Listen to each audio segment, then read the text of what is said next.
मेरे ख्याल से हमने ट्रांसफॉर्मर डिस्कस कर लिया। ठीक है, तो आज हमें बेसिकली दो छोटे छोटे से टॉपिक हैं। अगर आप अपना पीएमसी का सिलेबस देखेंगे तो वो अलग अलग चैप्टर लेंगे, लेकिन टॉपिक बड़े मुख्तसर से हैं। एक हमें डिस्कस करना है इलेक्ट्रॉनिक्स। अब इलेक्ट्रॉनिक्स में अगर आप एसएलओ देखेंगे तो सिर्फ दो पॉइंट्स नजर आएंगे। ठीक है, एक डायोड एज ए रेक्टिफायर है और एक पीएन जंक्शन की फॉरवर्ड और रिवर्स बायसिंग का फिगर होगा। लेकिन हम बहुत कुछ सीखेंगे, क्योंकि उनको सीखने के बाद ये दोनों एसएलओ का आसानी कंप्लीट हो जाएंगे। पहली चीज ये कि मटेरियल को आपने दो कैटेगरीज में डिवाइड किया था। मटेरियल कंडक्टर भी होता है, मटेरियल इंसुलेटर भी होता है। एक थ्योरी थी जिसको आप नाम देते हैं बैंड थ्योरी। बैंड थ्योरी आपको ये बताती थी कि अगर मेरे पास एक कंडक्टर हो तो उसके अंदर होता है एक वैलेंस शेल। वैलेंस कहते हैं आखिरी को, लास्ट टॉपिक, जिससे वैलेंसी बनाए केमिस्ट्री में पढ़ते हैं। एक होता है कंडक्शन बैंड, वो इलेक्ट्रॉन जो वैलेंस में होता है वो आखिरी इलेक्ट्रॉन। ठीक है, लेकिन वो बाउंड होता है। बाउंड का मतलब है इलेक्ट्रॉन एक ही ऑर्बिट में घूमता रहे। अगर आप चाहते हैं कि वो इलेक्ट्रॉन फ्री हो जाए तो वो वैलेंस से कहा जाएगा कंडक्टर। ऐसे होता है। ये आपके पास कैरेक्टरिस्टिक है किसका? कंडक्टर। उनके वैलेंस और कंडक्शन ओवरलैपिंग होते हैं। नतीजा क्या निकलता है? इलेक्ट्रॉन बासानी जो है वो वैलेंस से कंडक्शन में चला जाता है। इसके बरखिलाफ अगर आप इंसुलेटर्स की बात करेंगे तो ये वैलेंस है, ये कंडक्शन है। इनके बीच में जो रीजन है इसको कहते हैं फॉरबिडन गैप। फॉरबिडन क्यों कह रहे हैं? फॉरबिडन का क्या मतलब होता है? ममनू, जिसकी इजाजत नहीं है। फॉरबिडन गैप का मतलब है कि इलेक्ट्रॉन इस पूरे रीजन में कहीं भी लाई नहीं कर सकता। अब ये एनर्जी का गैप इतना बड़ा है कि वो इलेक्ट्रॉन जो वैलेंस में है, ना वो खुद जा सकता है ना आप उसको भेज सकते हैं। ठीक है, ना वो खुद जाएगा ना उसको भेज सकते हैं। This is characteristic of insulator. ये इंसुलेटर, हमने जब पीरियोडिक टेबल को देखा तो हमें एक नई कैटेगरी नजर आई जिसका नाम हमने रखा सेमी कंडक्टर। नाम से जाहिर है, सेमी का मतलब है partial. It is in between conductor and insulator. जब यहां पर वैलेंस देखा तो वो ये है, यहां पर कंडक्शन देखा तो वो ये है, और यहां पर भी कौन सा गैप मौजूद है? फॉरबिडन। यहाँ पर भी एक गैप है, फॉरबिडन गैप। अब ये जो फॉरबिडन गैप है ये कंडक्टर से ज्यादा है, इंसुलेटर से कम है, तभी तो उसको क्या कह रही है? सेमीकंडक्टर। नेचुरली और सेमीकंडक्टर्स आर इंसुलेटर्स। ये गैप इतना बड़ा होता है कि इलेक्ट्रॉन उससे कवर नहीं कर सकता, आप करवा सकते हैं। अब आप कवर करवाने के लिए दो तरीके का इस्तेमाल करते हैं। एक आपके पास कहलाता है हीटिंग, कि आप सेमीकंडक्टर को हीट करें ताकि इलेक्ट्रॉन एनर्जी अब्सॉर्ब करे, वैलेंस से कहां चला जाए? कंडक्शन में। ऐसे सेमीकंडक्टर को नाम दिया जाता है इंट्रिंसिक। इसके बरखिलाफ दूसरा तरीका है डोपिंग। डोपिंग का क्या मतलब होता है? मिलावट। भाई जो एथलीट्स होते हैं उनका डोप टेस्ट होता है। कोई स्टिमुलेंट तो नहीं खा रहा, कोई ऐसे ड्रग तो नहीं ले रहा है जिससे उनका मेटाबॉलिज्म बाकी प्लेयर से क्या हो जाए? मुख्तलिफ हो जाए। ठीक, अब मैं बायो का स्टूडेंट तो नहीं हो सकता, मैंने कोई टर्म गलत इस्तेमाल कर दिया हो, तो इन शॉर्ट नहीं, वो बच्चे बोलते नहीं सर सही बोल रहे हैं। जो एथलीट्स होते हैं वो कभी कभार ऐसी ड्रग ले सकते हैं जिससे उनका बॉडी मैकेनिज्म बाकी एथलीट्स के मुकाबले में चेंज हो जाए। फटीग नहीं हो रही, थक नहीं रहे, भागे जा रहे। ठीक है, एक आम इंसान तो जितना भागेगा उतना थकेगा। तो उनका डोप टेस्ट होता है, उनका ब्लड सैंपल लेंगे, उसमें देखेंगे कोई स्टिमुलेंट तो नहीं है, कोई प्रोहिबिटेड केमिकल या मटेरियल तो नहीं है। तो बहरहाल ये कहलाती है डोपिंग। का मतलब होता है एडिशन ऑफ इम्प्योरिटी। अच्छा, हमारे यहाँ बच्चे इतने मासूम होते हैं कि उनके नजदीक इम्प्योरिटी का मतलब होता है कोई गंदी चीज डालता है। Every pure substance is impurity for every other pure substance.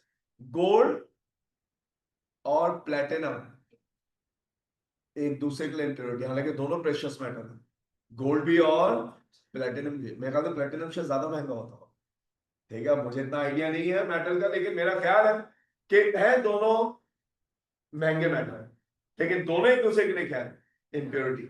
आपकी गली मोहल्ले में वो जो नागौरी शॉप है दूध वाला, वो मिनरल वाटर के या दूध के अंदर, प्योर मिल्क के अंदर मिनरल वाटर भी मिला देगा।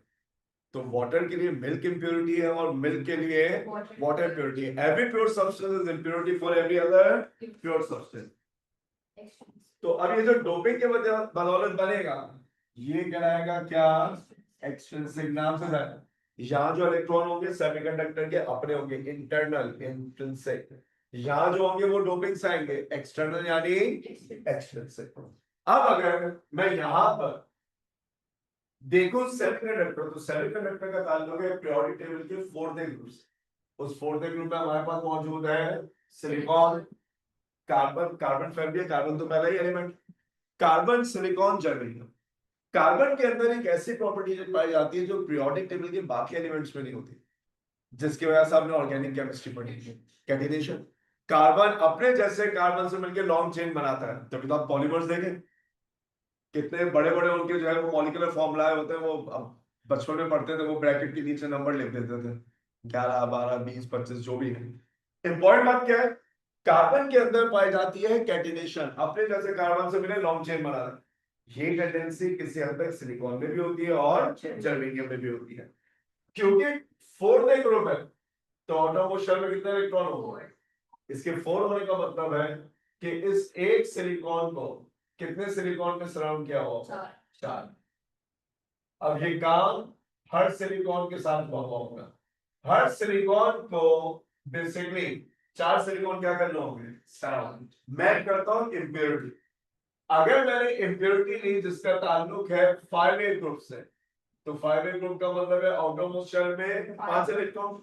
जब वो किसी सिलिकॉन को रिप्लेस करेगा तो 4 इलेक्ट्रॉन तो बॉन्ड बना लेंगे, इसका 5वां इलेक्ट्रॉन बच जाएगा, that electron is called free electron, जो मूव करेगा। तभी हम कहते हैं कि फोर्थ ए ग्रुप में आप ऐड कर दें 5A ग्रुप के इम्प्योरिटी, तो what you get is n-type semiconductor, n for negative। क्यों, क्योंकि इलेक्ट्रॉन दोबारा से, अगर मैंने 4th ग्रुप का सेगमेंट लिया सिलिकॉन और उसमें 5A ग्रुप की इम्प्योरिटी ऐड की, तो इस 5A ग्रुप के एटम में 5 इलेक्ट्रॉन है, 4 इलेक्ट्रॉन बॉन्ड बना लेंगे, 5वां फ्री हो जाएगा, क्योंकि इलेक्ट्रॉन नेगेटिव है, हम इसको क्या नाम दे दिया, एन टाइप। इसके बरखिलाफ अगर इम्प्योरिटी का ताल्लुक होता 3rd ग्रुप से, तो ऑटोमोस्ट शेल में कितने इलेक्ट्रॉन होते हैं, 3। एक इलेक्ट्रॉन की क्या होती, कमी। तो जब ये यहां पर आता तो एक इलेक्ट्रॉन की कमी होती, presence of electron is negative, तो absence of electron is positive, यहाँ पे एब्सेंस ऑफ इलेक्ट्रॉन। अब उस एब्सेंस ऑफ इलेक्ट्रॉन से क्या होगा कि यहाँ पे इलेक्ट्रॉन मौजूद नहीं है, deficiency of electron is called hole, and hole is treated as positive. तभी आपने कहा कि 4A में ऐड कर दे 3rd, जो चीज मिलेगी वो कहलाएगी P type semiconductor. P for positive, यहाँ पर जो चार्ज कैरियर होगा वो कौन होगा, होल होगा। अपने पास नोट कर लीजिए।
चलो सुनिए, देखिए पहली बात ये, अब हमें पी का जो है इम्पैक्ट समझ में आ गया। अब एक स्टेप जल्दी से आगे बढ़े। अगर मैं पी टाइम और एन को मिला दूं तो जो वर्टिकल लाइन है, this is what we call P N junction. इसी का दूसरा नाम है पी एन जंक्शन डायोड, जिसको सिर्फ डायोड भी कहता है। मेरे नजदीक P N junction diode, P N junction diode तीनों एक ही चीज के अलग अलग नाम। अब पी के अंदर होते हैं होल्स, एम्प्टी सर्कल। एन के अंदर होते हैं इलेक्ट्रॉन्स, सॉलिड सर्कल्स।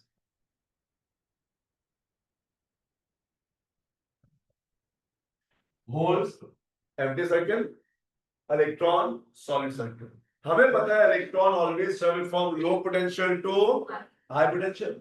अब एन का मतलब होगा लो क्योंकि नेगेटिव है, पी का मतलब होगा हाई क्योंकि पॉजिटिव है। तो इलेक्ट्रॉन मूव करेगा यहां से, या जब यहाँ आएगा तो वो होल को क्या कर देगा, फिल। तो यहाँ इलेक्ट्रॉन की हो जाएगी कमी, यहाँ क्या बन जाएगा, होल।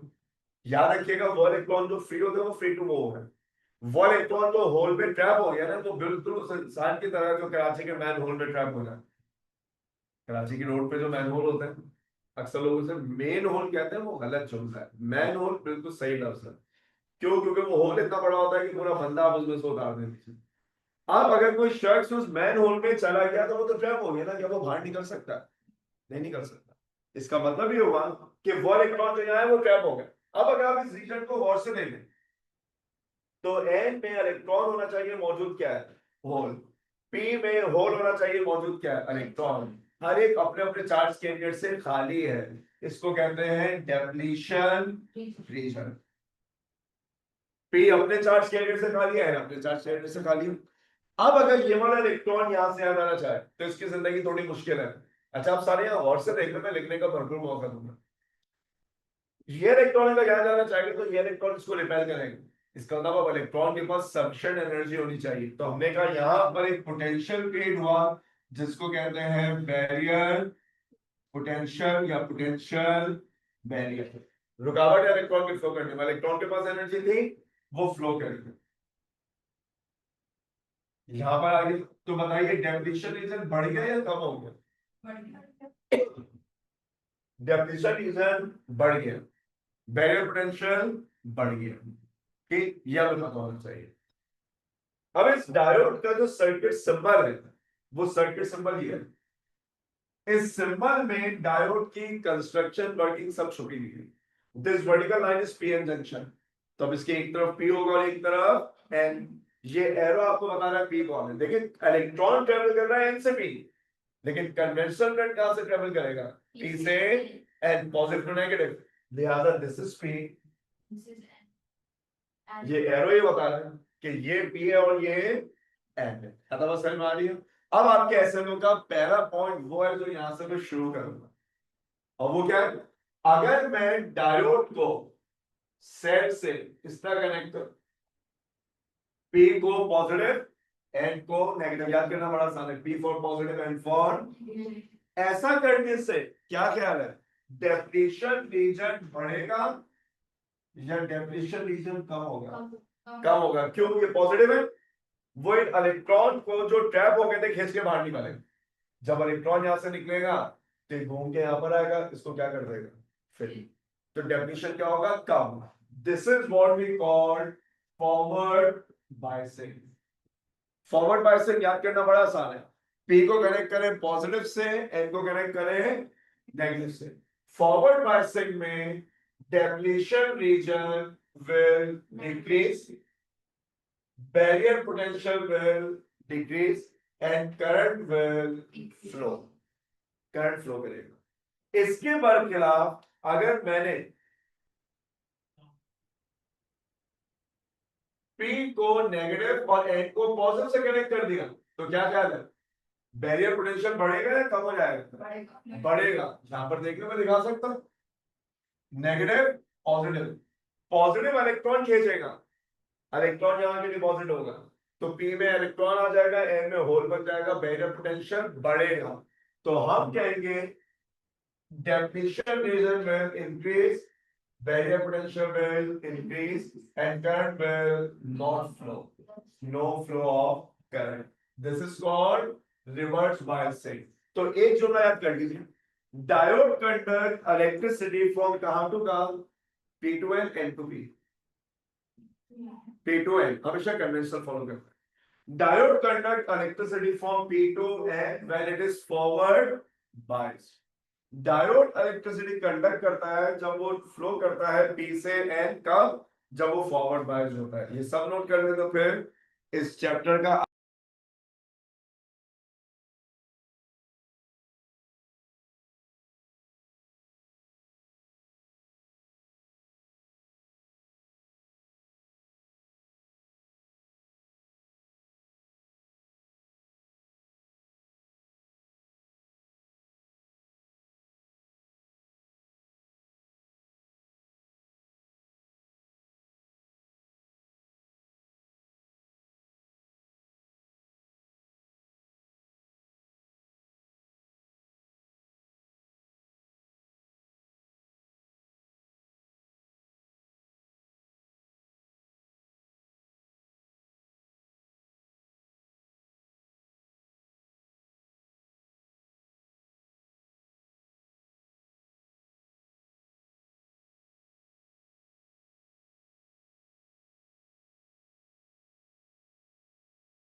चलो भाई अब जरा सुनिए, पहली बात है कि हमें ये समझ में आ गया फॉरवर्ड बायसिंग क्या है और रिवर्स बायसिंग क्या है। अब जरा अगली बात समझिए जो एसएलओ का दूसरा पॉइंट है।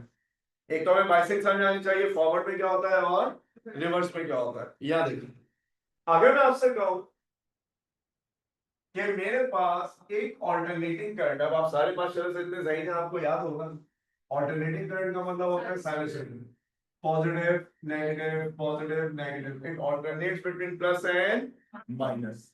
ठीक है, मैं चाहता हूं कि एसी को कन्वर्ट करूं डीसी में। अब डायरेक्ट करंट का मतलब ये होता है कि ये प्लस भी हो सकता है माइनस भी हो सकता है, लेकिन अपनी डायरेक्शन चेंज नहीं करेगा। इसका मतलब ये है कि ऐसा भी हो सकता है या वो ऐसा भी हो सकता है या वो ऐसा भी हो सकता है और इवन वो माइनस में हो, लेकिन रहेगा एक ही तरफ, रहेगा एक ही तरफ। ये ऑल्टरनेटिंग क्यों? Because it alternates between positive and negative. ये जहां पर होगा ये वहीं पर रहेगा। एक ऐसा प्रोसेस जिसमें आप ऑल्टरनेटिंग करंट को डायरेक्ट में कन्वर्ट कर दें, इसको कहते हैं रेक्टिफिकेशन। वो डिवाइस जो रेक्टिफिकेशन करे उसको कहते हैं रेक्टिफायर। और जो डिवाइस हम रेक्टिफिकेशन के लिए इस्तेमाल करते हैं वो है डायोड। क्यों? because diode conduct electricity from p type to n type when it is forward biased। तो यहां पर आपके पास डायोड है, मैंने क्या किया, यहां पर वो ऑल्टरनेटिंग सोर्स है जिसका वोल्टेज मैंने एसी से डीसी बनाना है। वोल्टेज को चेंज करने के लिए मैं यहां पर इस्तेमाल कर सकता हूं क्या, ट्रांसफार्मर। यानी मेरे पास सोर्स 240 वोल्ट की है, मैं चाहता हूं कि मैं 100 वोल्ट को कन्वर्ट करूं, तो मैं क्या करूंगा, स्टेप डाउन ट्रांसफार्मर लगाऊंगा ताकि वो 240 बने क्या बने 100। यहां पर लगा हुआ एक अदर डायोड, इधर लगाते हैं एक रेजिस्टेंस आर। अब डायोड को फॉरवर्ड बायस बनाने के लिए एक वोल्टेज चाहिए होता है, बैरियर पोटेंशियल। वो होता है 0.4 से 0.7, डिपेंड करता है सिलिकॉन से बना या जर्मेनियम से बना। इसका मतलब ये है कि यहाँ पे जितना भी वोल्टेज हो, डायोड तो उसका सिर्फ 0.4 से 0.7 इस्तेमाल करेगा। लेट से मैंने यहाँ पे अप्लाई किया 100 वोल्ट, तो डायोड इस्तेमाल कर रहा है लेट से 0.7, तो आर को कितना मिलेगा 99.3, क्योंकि सीरीज में वोल्टेज डिवाइड होता है। तो क्या मैं जुमला कहता हूं, जो इनपुट है ऑलमोस्ट वही क्या है आउटपुट, जो इनपुट है वही ऑलमोस्ट क्या है आउटपुट है। हाँ, फायदा क्या होगा देख, इधर जो पल्स आएगी वो पल्स होगी alternating, positive negative positive negative positive. मैं नंबर दे देता हूँ 1 2 3 4 5 6। अब एग्री करेंगे, odd is positive, even is. जब यहां पर 1 आएगा तो दिस इज पॉजिटिव, डायोड का ये पी है और ये क्या है एन है। अब पी पर पॉजिटिव आएगा तो diode is forward bias. Forward bias का मतलब है करंट विल फ्लो। मुझे यहां पे एक आउटपुट मिलता है, लेकिन जब बारी आएगी 2 की तो 2 इज नेगेटिव। अब पी पर नेगेटिव आ गया तो forward bias reverse bias, reverse, current will not flow. जब करंट विल नॉट फ्लो होगा तो यहाँ पे गैप आ जाएगा। फिर जब बारी आएगी 3 की दोबारा फॉरवर्ड बन जाएगा, जब बारी आएगी 4 की दोबारा रिवर्स हो जाएगा। अब देखिए, इनपुट था ऑल्टरनेटिंग, आउटपुट कैसा है डायरेक्ट, सिर्फ पॉजिटिव है। लेकिन इसका नुकसान क्या है, wave is a mechanism by which energy travels. पूरी वेव का मतलब अगर 10 जूल था तो आधी वेव का मतलब है 5 जूल। इसका मतलब ये डायोड आपकी आधी एनर्जी को जाने दे रहा है, आधी एनर्जी को रोक रहा है। तभी तो इसको नाम दिया गया क्या, हाफ वेव रेक्टिफायर। तभी आपने इसको क्या नाम दिया, हाफ वेव रेक्टिफायर, क्योंकि आधी वेव को रेक्टिफाई कर। अब इसकी एफिशिएंसी शुरू कहां से होगी 50% से, क्यों, आधी एनर्जी तो वैसे ही रोकेगा ना, फिर एनर्जी लॉसेस होगी। हाफ वेव रेक्टिफायर की एफिशिएंसी होती है 40.8%। जो हाफ वेव रेक्टिफायर होता है उनकी एफिशिएंसी 40.8% होती है, बहुत मामूली, बहुत कम एफिशिएंसी की बात करती है। ज्यादा बात क्लियर है? ठीक, ये दो वे इसके एफिशिएंसी 40.8%। अब जरा अगली बात समझिए, अगर कहीं पर हाफ वेव रेक्टिफिकेशन होगी तो करंट की कांस्टेंट सप्लाई मिलेगी या रुक रुक के मिलेगी, तब इसको कहते हैं नॉन स्टेडी। तभी आप इस्तेमाल करते हैं कैपेसिटर। कैपेसिटर का एक बहुत बड़ा इस्तेमाल है जिसको कहते हैं स्मूथिंग। कैपेसिटर क्या करता है? स्मूथिंग करता है। कैसे? कैपेसिटर चार्ज हो रहा होगा, जितनी देर ये वाला रीजन होगा ना उसमें कैपेसिटर एनर्जी प्रोवाइड करेगा। इसका मतलब कैपेसिटर की जिम्मेदारी बड़ी भी है। इसको कहते हैं रिपल फैक्टर। कैपेसिटर में एक रिपल फैक्टर होता है, वो हाफ वेव रेक्टिफायर का तकरीबन 1.21 हुआ करता है। जो हाफ वेव रेक्टिफायर्स होते हैं उनका रिपल फैक्टर होता है कितना? 1.21। ठीक, ये दो मैंने कांस्टेंट बताए। हमारे सिलेबस में शायद कहीं ना हो, लेकिन ये वैल्यू जो है वो हमें याद होनी चाहिए। ठीक, ये 1.21 का रिपल फैक्टर, ये हाफ वेव रेक्टिफायर। बात समझ में आ रही है? क्योंकि टॉपिक रिड्यूस सिलेबस में था कराची बोर्ड में, इससे मैंने कोशिश की कि आपको टॉपिक जो है वो समझ में आए। अपने पास पहले सब नोट कर ले, फिर कोई कंफ्यूजन हो तो पूछ ले।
चलो, बुक में भी ना, बुक में जितना लिखा हुआ है वो बहुत कम है, और इसकी जो डायग्राम है उससे देखकर हमने सारे नोट्स बनाए।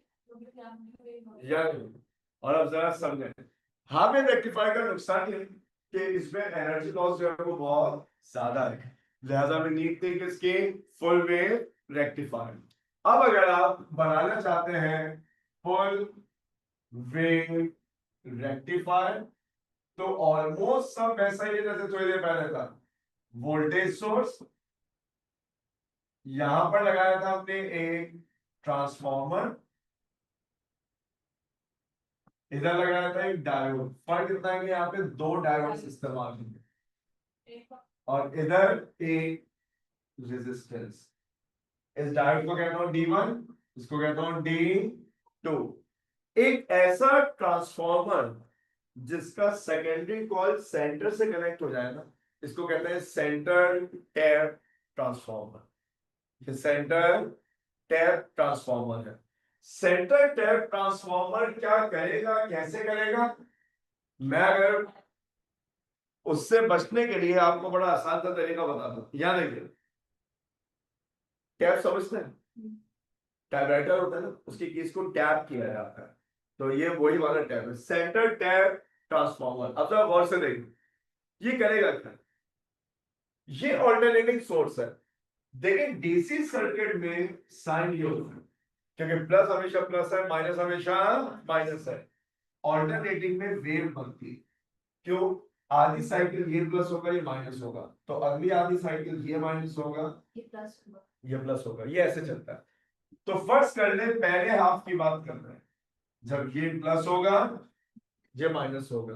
आप सारे इतने सही ना, आप आसानी समझ जाएंगे। बस एक जुमला ध्यान में रखिए, सेंटर टैप ट्रांसफॉर्मर का फायदा यह है, वो D1 को वैसा ही इनपुट देता है जैसा है। वो D2 को जो इनपुट देता है वो फेज रिवर्सल के बाद देता है 180 डिग्री। कस है तो टफ, टफ है तो कस। अब ये वन है, इसका मतलब यहां पे वन ऐसे ही आएगा, लेकिन यहां जो वन आएगा वो फेज रिवर्सल के बाद आएगा। ठीक, तो अब ये कैसा बनेगा? Forward bias, reverse bias. ये करंट कंडक्ट करेगा, तो करंट की डायरेक्शन ऐसी बनेगी, क्योंकि ये क्या बन जाएगा? Reverse bias. क्यों? क्योंकि पी के ऊपर नेगेटिव आ रहा है, तो यहाँ जो करंट है वो राइट से कहां जा रहा होगा? लेफ्ट। मुझे इधर आउटपुट मिल गया 1। अब अगली बात सुनिए, अब आएगा 2। 2 का मतलब है ये माइनस ये प्लस, ऐसे ही मतलब इसका। इसका मतलब ये हुआ कि इसको जो इनपुट मिलेगा वो तो ऐसे मिलेगा, लेकिन इसको जो इनपुट मिलेगा वो, अब ये क्या हो जाएगा? रिवर्स। ये क्या होगा? फॉरवर्ड। तो यहाँ जो करंट है वो ऐसे फ्लो करेगा। अब देखिए आर के अंदर डायरेक्शन ऑफ करंट दोनों केसेस में क्या है? सेम, राइट से लेफ्ट। तो आपकी पूरी वेव यहाँ पे रेक्टिफाई होगी। इसको कहते हैं full wave rectifier. Half wave की एफिशिएंसी थी 40.8, तो बेसिकली ये तो हाफ वेव भी तो काम कर रहा है। ठीक, तो इसकी एफिशिएंसी होती है 81.6। हाफ वेव का एग्जैक्टली डबल, 40.8 का डबल कर देंगे 81.6। ये बताइए अलबत्ता इसका रिपल फैक्टर हाफ वेव से ज्यादा होगा या कम हो जाएगा? कम। क्यों? क्योंकि यहाँ पे गैप नहीं है ना। यही वजह है कि इसका रिपल फैक्टर होता है 0.48। फुल वेव रेक्टिफायर का रिपल फैक्टर जो है वो 0.48 है। ज्यादा बात समझ में आ रही? अब इधर एक इजाफी बात सुन लीजिए, क्योंकि टॉपिक डिफरेंट बोर्ड पर, ये केम्ब्रिज में भी है, ये कराची बोर्ड में भी है, ये फेडरल बोर्ड में भी है, या आकाश बोर्ड में भी है। एक सवाल है जो एम्बिगस है, लेकिन पास पेपर में एमटी कैट में आपको नजर भी आएगा। For full wave rectification how many diodes are needed? 2। जिस साल ये सवाल आया था उसमें ऑप्शन थे 1, 3, 4 एंड 6। 4। क्यों? क्योंकि कुछ जगहों पर जो रेक्टिफायर पढ़ाया जाता है वो कहलाता है ब्रिज रेक्टिफायर। बिल्कुल उसी शक्ल में ब्रिज रेक्टिफायर, उसमें 4 डायोड इस्तेमाल होते हैं। ठीक, अगर आप अपने सिलेबस के हिसाब से देखें तो फुल वेव के लिए कितने चाहिए? 2। आप ए लेवल देखें या गालिबन फेडरल बोर्ड देखें तो कितने डायोड चाहिए? 4। सवाल बोर्ड से पढ़ना होगा। In a bridge rectifier, how many diodes are needed? 4. For a full wave rectification, how many diodes are needed? 2. अगर सवाल में ब्रिज कैसे करना है तो कितने लेंगे? 4। हमारे सिलेबस में नहीं, लेकिन मेरा ख्याल है जब आपने इतना कुछ सुन लिया तो ये भी सुन ले। ब्रिज रेक्टिफायर में 4 डायोड। हमारी वैल्यू में रहता है हमारे कैसे हम फेडरल बोर्ड क्या है ना, आप में से कुछ फेडरल बोर्ड वाले हैं, कुछ एग्री वाले हैं, तो उन्होंने ये देखा है। जो कराची बोर्ड वाले हैं, उन्होंने सिर्फ इसकी ज्यादा कर रखी है, तभी बता रहा हूँ, पता होना चाहिए। यहाँ पर लगेगी लोड और यहाँ पर लगेगी पावर सप्लाई। अब वर्किंग आप गौर से देखेंगे ना, आप में से मेजोरिटी जो है वो आसानी समझ लेगी। मैं डायग्राम का नाम दे देता हूं, D1 D2 D3 D4। अब जरा समझे, पहला हाफ आएगा तो ये पॉजिटिव होगा, ये नेगेटिव होगा। इस पॉजिटिव का मतलब है करंट यहां से चलेगा, मैं एरो बना, जब करंट यहां पहुंचेगा तो current always travel from P to N, तो क्या यहां जा सकता है? इसका मतलब ये क्या हो गया, रिवर्स बायस। क्या यहां जा सकता है? यस, ये हो गया फॉरवर्ड बायस। जैसी करंट यहां पहुंचा, क्या इधर से जा सकता है? क्यों ये रिवर्स, क्योंकि पॉजिटिव जो है वो नेगेटिव आ रहा है, तो करंट क्या एक ही रास्ता है, वो किससे गुजरेगा? R से। करंट यहां पहुंचा, ये तो रिवर्स था, इसमें जाएगी सर। अब करंट किससे गुजरेगा? D3 से। यहां से गुजरने के बाद करंट इधर से जाएगा, सर्किट पूरा होगा। आपको R का आउटपुट कुछ ऐसा मिलेगा। जिनको इस साइकिल समझ में नहीं आएगा वो दुआ दें। अब क्या होगा? अब करंट ऐसा हो जाएगा 2 का मतलब है ये नेगेटिव, अब करंट यहां से चलेगा। जब करंट यहां पहुंचेगा क्या D3 में जा सकता है? किससे जाएगा? D4। करंट D4 से गुजरा, यहां पहुंचा, क्या D2 में जा सकता है? नहीं, कहां जाएगा? R में, इसी डायरेक्शन में जाएगा, फिर D1 में, और D1 से वापस नेगेटिव। आपको जो आउटपुट मिलेगा वो दोबारा ऐसे मिलेगा। फुल वेव रेक्टिफायर है, 4 डायोड की मदद से किया जा रहा है, इसको कहते हैं ब्रिज रेक्टिफायर। तो इलेक्ट्रॉनिक्स पे सिर्फ 2 पोर्शन, 2 एसएलओस हैं, एक फॉरवर्ड रिवर्स बायसिंग है गालिबन, और एक आपके पास डायोड एज ए रेक्टिफायर। ठीक, अपने पास सब नोट करते हैं वो सेम।